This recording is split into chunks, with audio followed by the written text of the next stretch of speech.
क्या आप जानते हैं कि जिन एंटीऑक्सीडेंट्स को हम अपनी हेल्थ और लॉन्जेविटी का सबसे बड़ा सीक्रेट मानते हैं वो असल में प्लांट्स के डिफेंस टॉक्सिन्स होते हैं। होता क्या है कि जब कोई पौधा सीवियर ड्रॉट, यूवी रेडिएशन या किसी पेस्ट अटैक जैसे एक्सट्रीम स्ट्रेस से जूझ रहा होता है तो खुद को बचाने के लिए कुछ पावरफुल केमिकल वेपन्स बनाता है। और यहाँ इंटरेस्टिंग बात यह है कि जब हम इन केमिकल्स को खाते हैं तो ये प्लांट स्ट्रेसर्स हमारे शरीर को आराम नहीं बल्कि माइल्ड स्ट्रेस देते हैं। और नेचर की सबसे बड़ी आयरनी देखिए कि जिस टॉक्सिन ने उस पौधे की जान बचाई वही हमारे शरीर में भी जाकर कैंसर सेल से लड़ने, कई बीमारियों से बचाने और सेल्स को लंबे समय तक हेल्दी रखने में मदद करता है।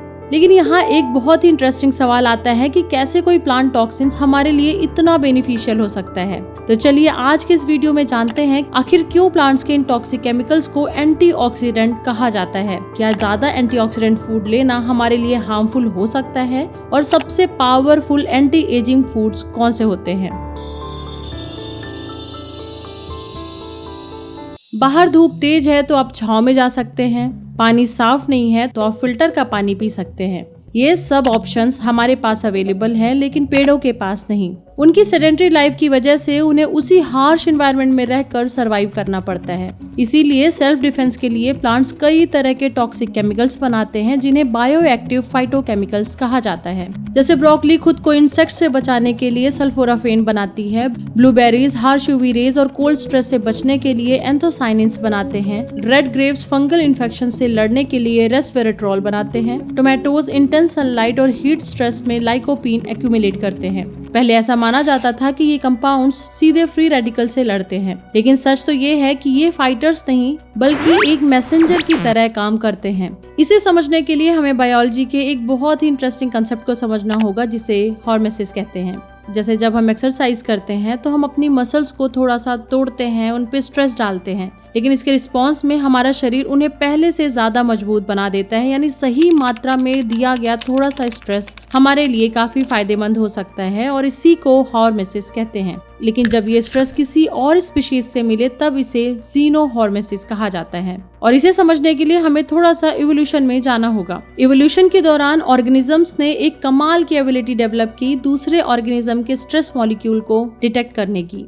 मान लीजिए एक पौधा स्ट्रेस में है और अपने प्रोटेक्शन के लिए डिफेंसिव केमिकल रिलीज करता है, और जब हम उस पौधे को या उसके फल को खाते हैं तो हमारा शरीर उन केमिकल्स को एक एडवांस वार्निंग सिग्नल की तरह रीड करता है। हमारा शरीर सोचता है कि अगर पौधों पर इतना स्ट्रेस है तो इन्वायरमेंट कितना खराब होने वाला है, और इस तरह से हमारा शरीर एक्सटर्नल स्ट्रेस से लड़ने के लिए तैयार हो जाता है। बायोलॉजी के इसी कंसेप्ट को जीनोहॉर्मेसिस कहा जाता है।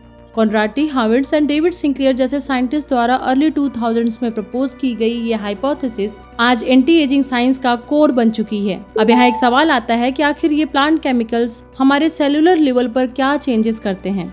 दरअसल जब आप इन प्लांट केमिकल्स को लो डोज में खाते हैं तो आपके सेल्स में माइल्ड ऑक्सीडेटिव स्ट्रेस पैदा होता है। आपके सेल्स इस माइल्ड स्ट्रेस को एक अलार्म सिग्नल की तरह डिटेक्ट करते हैं और तुरंत NRF2 सिग्नलिंग पाथवे को एक्टिवेट कर देते हैं। NRF2 एक मास्टर ट्रांसक्रिप्शन फैक्टर है। ये जैसे ही एक्टिवेट होता है DNA में जाकर कई प्रोटेक्टिव जीन्स को ऑन कर देता है। इसके बाद आपका शरीर खुद यानी एंडोजीनस एंटीऑक्सीडेंट एंजाइम्स का प्रोडक्शन बढ़ा देता है।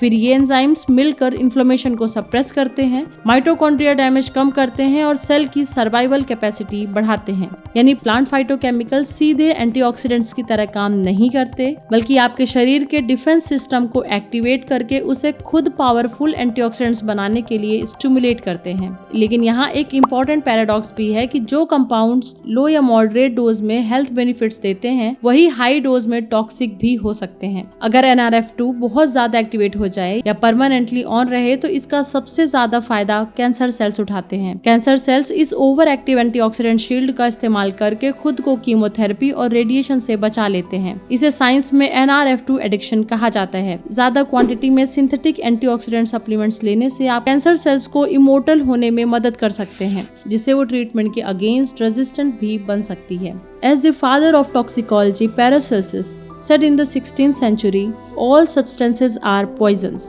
There is none that is not a poison. The right dose differentiates a poison and remedy.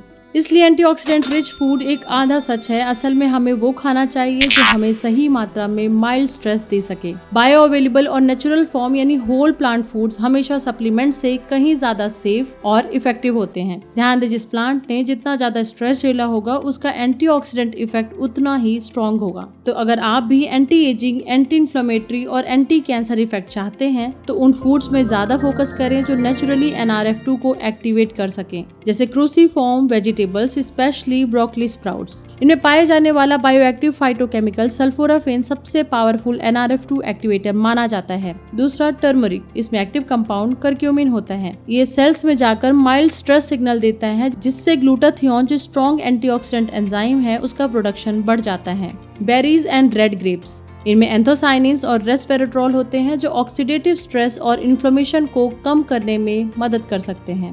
Green tea and coffee, green tea में मौजूद एपिगैलोकैटेकिन गैलेट और कॉफी में प्रेजेंट कैवियोल एंड कैफेसॉल लीवर में detoxification enzymes को बढ़ाते हैं और ब्रेन सेल्स को ऑक्सीडेटिव स्ट्रेस से प्रोटेक्ट करते हैं।